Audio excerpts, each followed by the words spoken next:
Assalamualaikum warahmatullahi wabarakatuh. Waalaikumsalam warahmatullahi Bismillahirrahmanirrahim. Alhamdulillahirabbil alamin. Wabihi nasta'in. Wassalatu wassalamu ala asyrafil mursalin sayyidina Muhammad wa ala alihi wa ashabihi ajmain. Amma ba'du, para peserta diskusi online, bincang-bincang santai maupun di studio MWCNU Asem Bagus maupun para pemirsa di rumah yang saya hormati, bertemu lagi kita dalam kesempatan yang kesekian kalinya dalam kegiatan MWCNU Asem Bagus diskusi online, yang secara kebetulan pada malam hari ini telah hadir di hadapan kita Ustadz Khalqi Rahman, yang mana beliau merupakan sekretaris MWCNU Asem Bagus. Dalam sehari-hari beliau juga aktif sebagai salah satu pengajar di Safiyah Sukorejo. Para hadirin juga pemirsa, malam ini diskusi kita dengan tema agama NU. Jadi itu mungkin Ustadz, apa untuk tema diskusi malam hari ini, dan ini mungkin bisa dikatakan tema yang cukup menarik lah, tidak sebagaimana diskusi-diskusi yang sudah kita saksikan pada kesempatan-kesempatan yang lalu. Khusus untuk kajian malam ini mungkin kita akan diskusi mengenai NU lebih kepada aspek sosiologis dan aspek kebudayaannya, yang mana kita tahu bahwa NU selain sebagai organisasi keagamaan, NU juga merupakan organisasi kemanusiaan yang di dalamnya juga ada sistem sosial, ada sistem kebudayaan yang dilahirkan oleh Nahdlatul Ulama dalam kehidupan masyarakat, khususnya warga Nahdliyin. Begini Ustadz, selama ini khususnya di Jawa Timur ya, seringkali kita mendengar istilah agama NU, yang mana itu sering distigmakan kepada masyarakat, kepada warga Jawa Timur yang notabene mobil khusus warga Madura. Ustadz, seringkali kita dengar anekdot bahwa kalau orang Madura ditanya tentang agama itu cenderung mereka menjawabnya itu bahwa agama mereka adalah agama NU. Jadi terminologi agama NU ini sebenarnya sekedar ungkapan yang lahir begitu saja dari kepolosan orang awam, atau sebenarnya ini merupakan terminologi yang memiliki akar ilmiah yang menjelaskan suatu makna yang cukup penting, misal untuk dijelaskan melalui ungkapan ini. Mungkin kita berangkat dari itu dulu Ustadz, untuk mendiskusikan tentang agama NU ini. Karena sebelum berbicara tentang aspek keagamannya, ini kita lihat sebagai aspek sosiologis dulu, sebagai fenomena sosial. Assalamualaikum warahmatullahi wabarakatuh. Waalaikumsalam. Bismillahirrahmanirrahim. Rabbil alamin.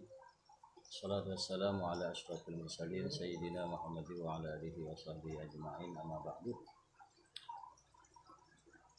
Pengurus Jam'iyah Nahdlatul Ulama, khususnya pengurus Majelis Wakil Cabang Nahdlatul Ulama Asem Bagus, baik dari jajaran Syuriah maupun Tanfidiyah, beserta para ranting, juga lembaga-lembaga serta badan otonom, dan juga secara umum pada yang berbahagia, Nahdiyin, Nahdiyat, para pemirsa semuanya, yang semoga kesemuanya ini akan selalu mendapatkan rahmat dari Allah Subhanahu wa taala. Sebagaimana tadi telah tersampaikan bahwa tema pada saat ini yaitu adalah agama NU. Berangkat dari sebuah anekdot dulu. Ini dulu ya, kalau sekarang mungkin sudah tidak ada lagi. Jadi masyarakat dulu ketika ditanyakan Apa apa agamanya? agamanya sampean, spontan mereka menjawab NU. Jadi bukan menjawab agama saya Islam. Ya itu Ustaz. Apakah ini jawaban ini adalah benar atau salah? Menurut kacamata kami ini bisa dibenarkan jawaban mereka bahwa agama mereka adalah agama NU. Agama menurut bahasa pengertiannya itu adalah sebuah sistem yang mengatur tentang kepercayaan, keyakinan yang berhubungan kepada Allah Subhanahu wa taala. Juga mengatur tentang kehidupan sosial masyarakat. Nah, ini sesuai dengan organisasi kita, organisasi tercinta, yaitu organisasi Jam'iyah Nahdlatul Ulama, yang merupakan organisasi keagamaan dan sosial kemasyarakatan. Jadi dikatakan organisasi keagamaan karena memang Nahdlatul Ulama sejatinya memang mengatur hubungan antara masyarakat dengan Tuhannya. Dikatakan organisasi kemasyarakatan juga Nahdlatul Ulama, yaitu mengatur tentang hubungan antar manusia pada manusia yang lainnya.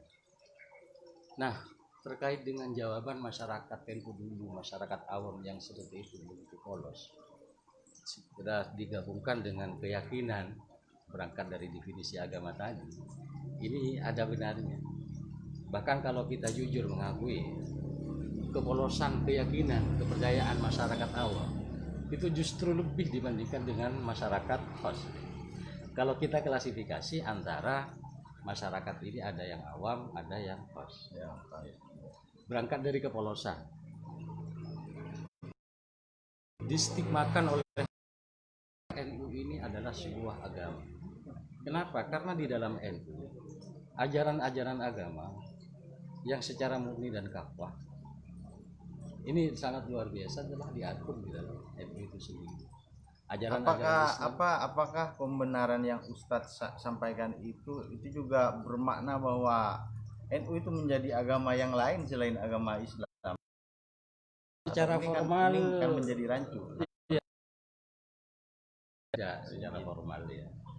Kan tadi saya berbicara tentang soal keyakinan. Jadi kalau soal keyakinan, masyarakat yang begitu sangat polos kemudian secara spontanitas menjawab agama saya adalah NU, itu bisa dibenarkan. Tapi secara formal, apalagi hukum tata negaraan, ini tidak bisa dibenarkan. Ya, tidak bisa dibenarkan. Jadi mungkin secara definitif tetap tidak ada salahnya seperti itu. Artinya orang awam yang berangkat dari kepolosannya memberikan ungkapan seperti itu gitu ya Ustaz. Tapi tidak kemudian juga dibenarkan bahwa NU itu adalah agama tersendiri dari agama Islam begitu kan maksudnya. Iya Ustaz. Tetapi juga kan ini bisa menjadi kontroversi tersendiri Ustaz. Apalagi di tengah kehidupan keberagamaan kita hari ini yang tampaknya dari kelompok-kelompok Islam tertentu yang membawa semangat takfiri begitu. Apakah ini tidak menjadi sesuatu yang riskan Ustadz di dalam kehidupan masyarakat di tengah runcingnya rentannya situasi sosial keagamaan? Maksudnya apakah jawaban yang seperti tadi bahwa agama saya adalah agama NU merupakan sebuah agama yang ekstrim gitu?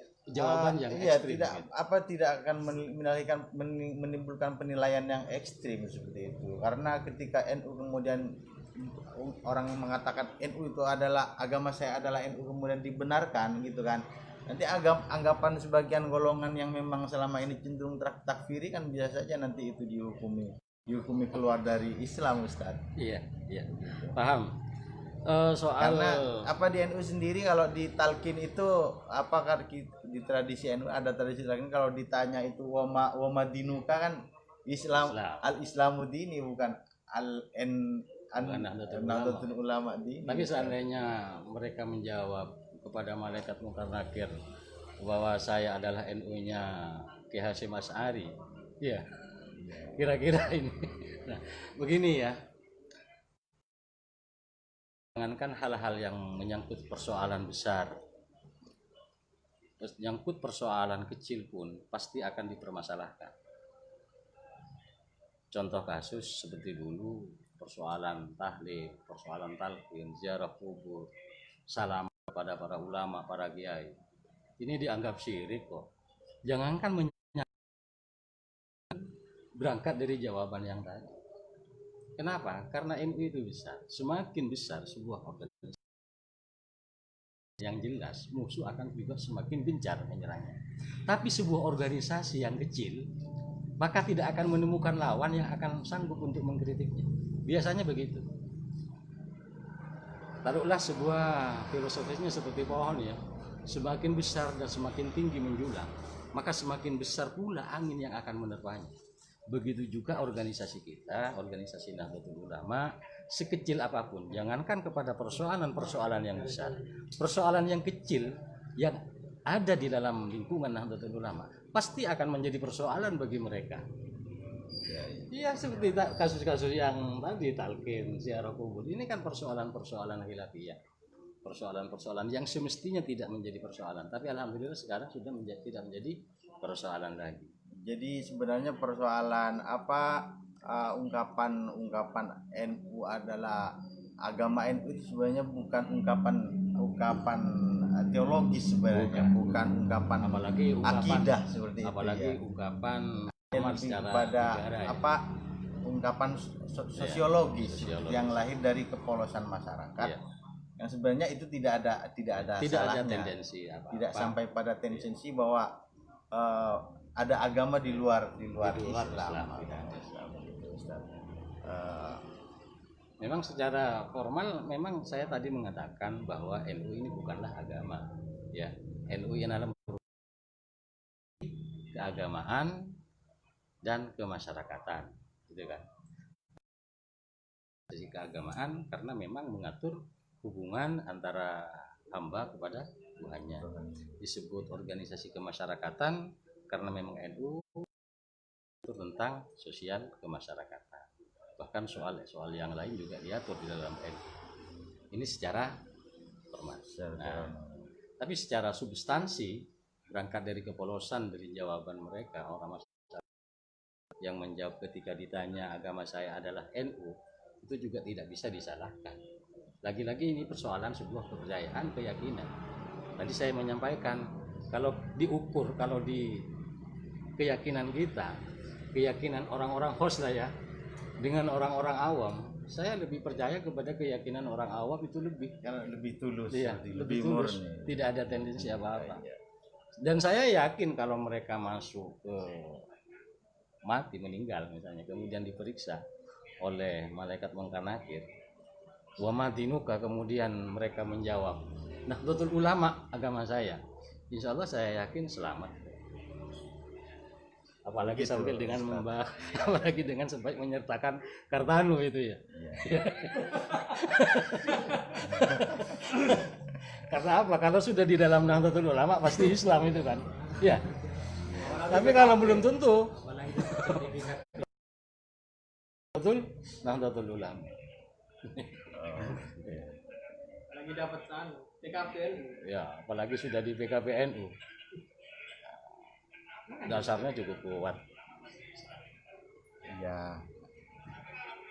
Jadi pada intinya tidak ada yang keliru sebenarnya dengan ungkapan itu ya Ustadz ya. Sejauh memang tidak sampai pada keyakinan bahwa ada agama lain selain agama Islam. Tapi begini. Jadi hanya berkenaan bahwa seseorang beragama Islam mazhab Ya. Nahdlatul Ulama. Hanya saja kemudian diimplisitkan dalam ungkapan agama saya agama NU. Ya, bagi mereka NU yang merupakan sebuah keyakinan.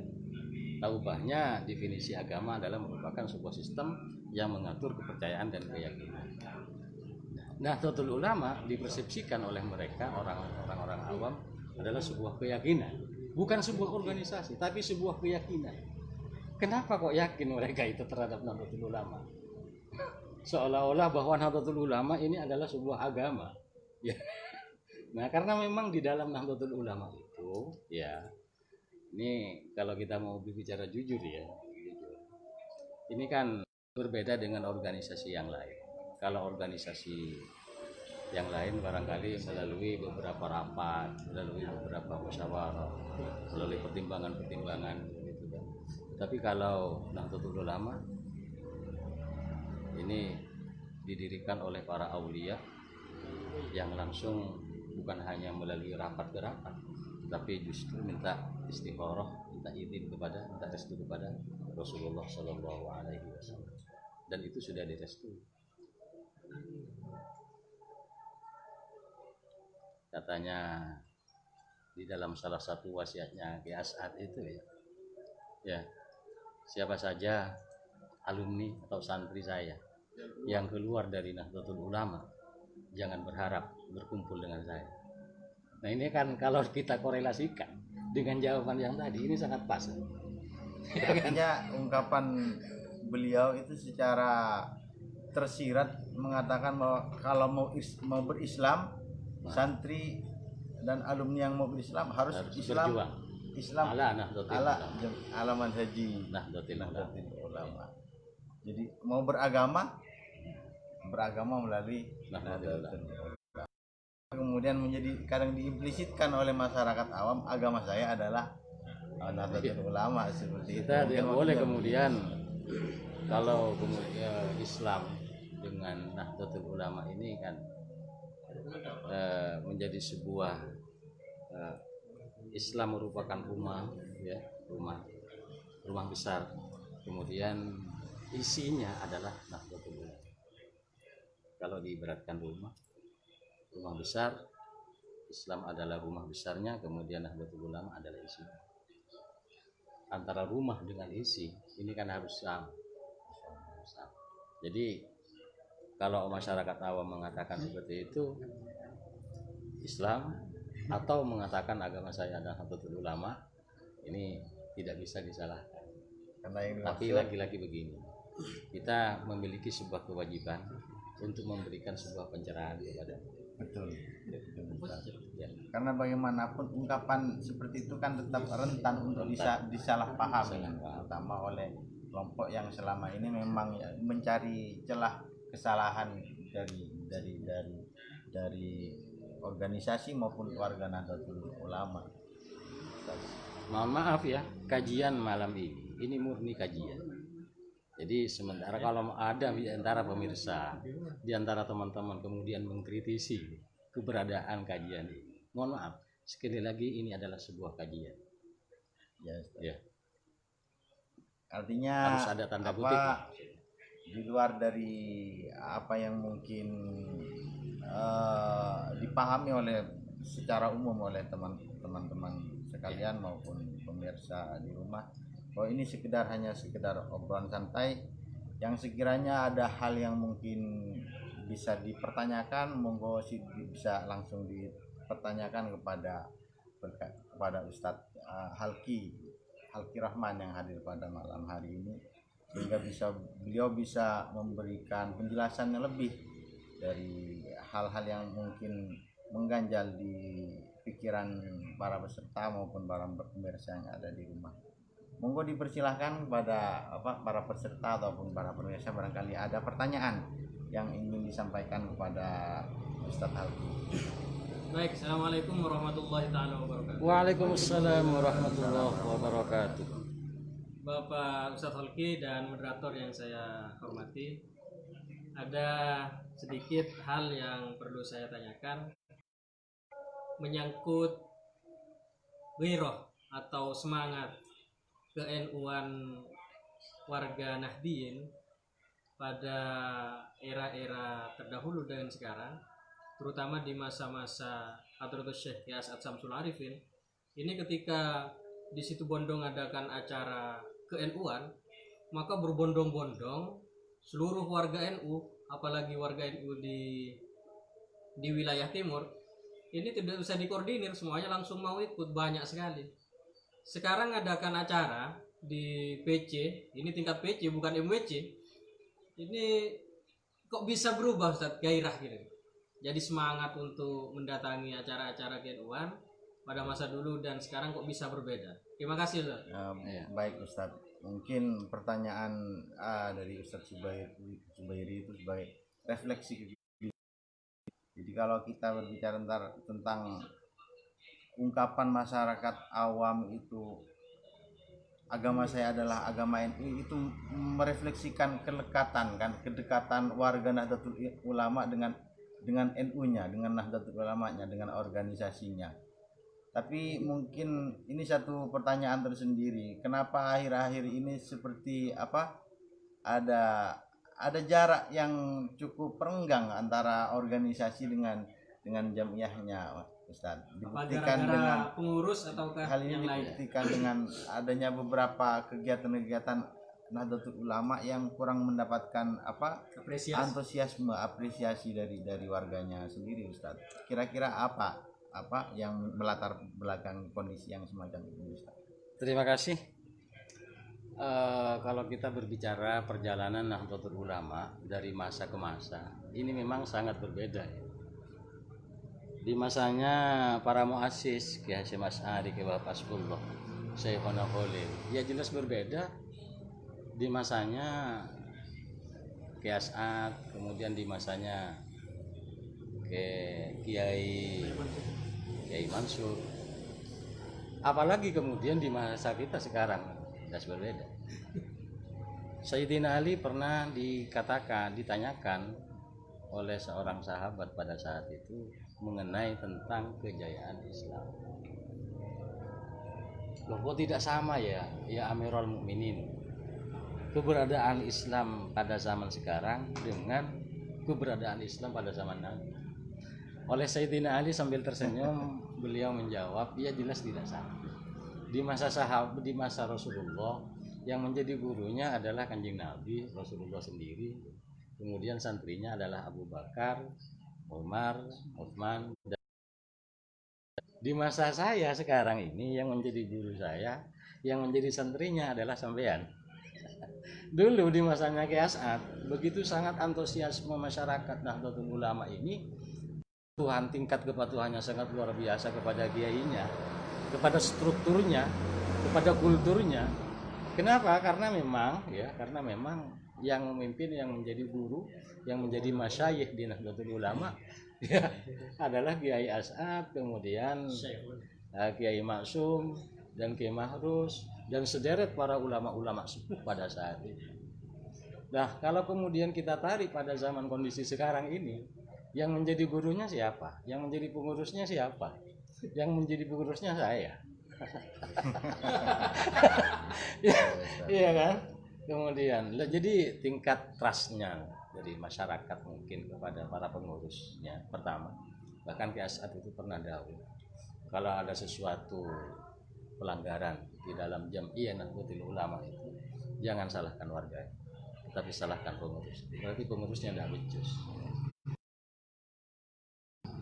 Artinya bisa diambil kesimpulan bahwa kondisi harga antara Jam'iyah dengan jamaah itu diakibatkan oleh rendahnya kualitas personal masing-masing person para pengurus Jam'iyah itu sendiri, Ustaz. Mungkin bisa dijelaskan, apalagi mungkin masyarakat masyarakat sebagai kita ya, mohon maaf, masyarakat itu kan ada masyarakat yang memang wilayahnya adalah memang memiliki karakter primordial gitu ya. Ini segala kebijakan, apalagi menyangkut di dalam Jam'iyah Nahdlatul Ulama ini, masyarakat lebih percaya kepada kultur, kepada kiai, bukan kepada strukturnya. paternalisme. ya paternalistik primordial ya, kepada para pengasuh pesantren, kepada para kiai ketimbang percaya kepada pengurus. Jadi kalau mamanya ada acara di dalam NU itu sendiri, kemudian mengundang adalah pengurus, iya jelas berbeda kalau yang mengundang ini adalah kiai, iya kan? Bening itu kalau sholawat bening itu tidak usah diundang masyarakat, secara antusias dan ikhlas dan tulus mereka berduyun-duyun dan berbondong majelis, ya kan, majelis sholawat bening, majelis sholawat syabab dan juga yang lainnya.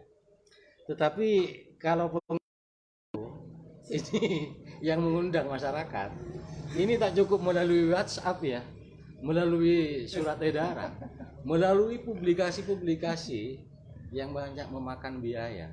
Ini masyarakat bisa dihitung loh. Nah, oleh sebab itu, lalu apa yang menjadi indikator trust masyarakat warga Nahdlatul Ulama terhadap, bukan terhadap NU-nya, mohon maaf.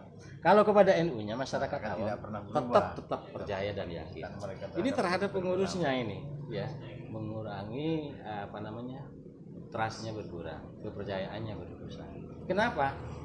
Bukan karena masyarakatnya yang salah, bukan karena warganya yang tidak tahu, tapi karena mungkin pengurusnya ini memang satu ya, takorubnya kurang kepada Allah, dan juga pembinaan sosialisasi kepada masyarakat juga kurang.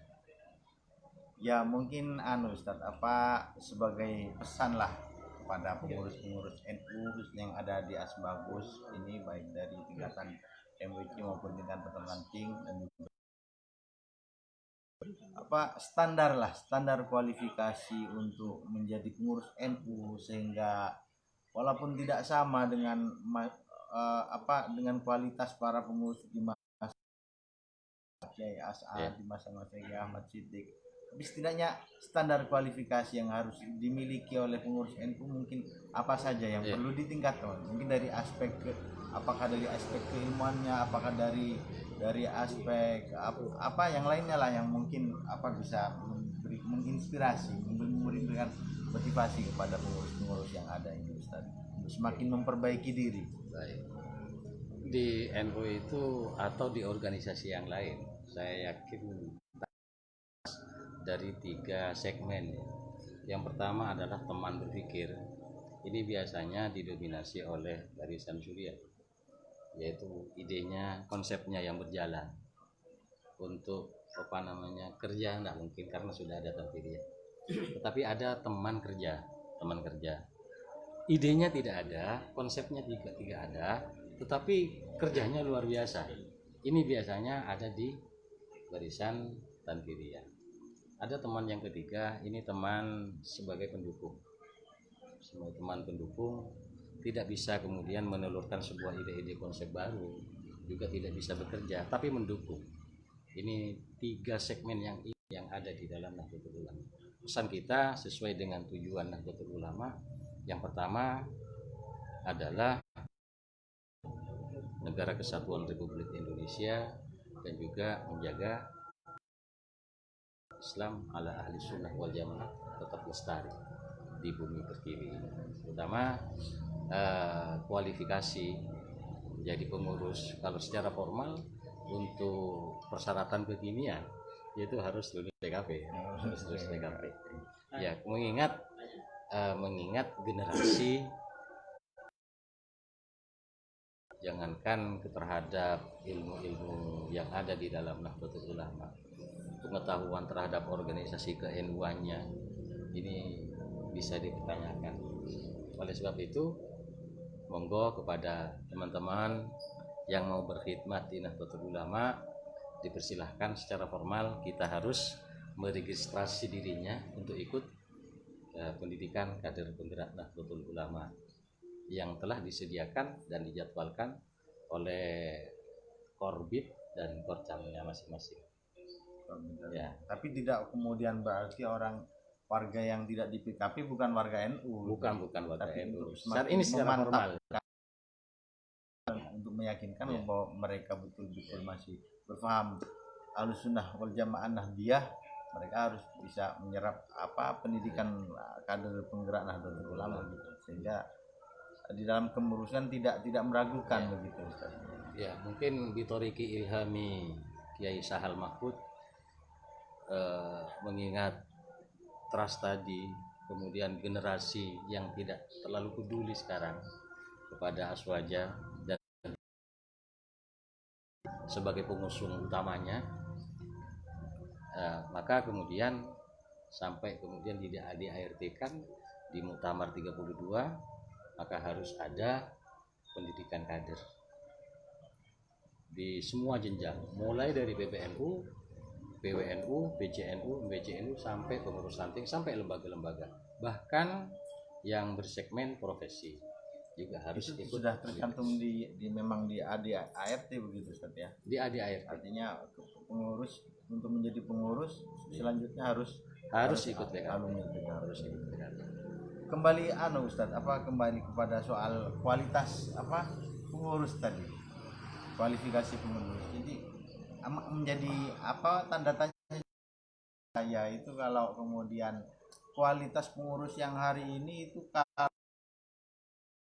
pengurus di zaman yang sudah, yang mana kan hari ini pendidikan itu begitu luar biasa, dan saya pikir juga SDM pengurus Nahdlatul Ulama yang ada di Sembagus ini tidak main-main. Ada yang kapasitasnya sudah rektor, yang kapasitasnya sudah S2, S3. Ini sebenarnya kok masih ada istilah kualitas yang tidak sama gitu loh. Ya. Apakah memang ada aspek lain sebenarnya yang dibutuhkan Ustaz?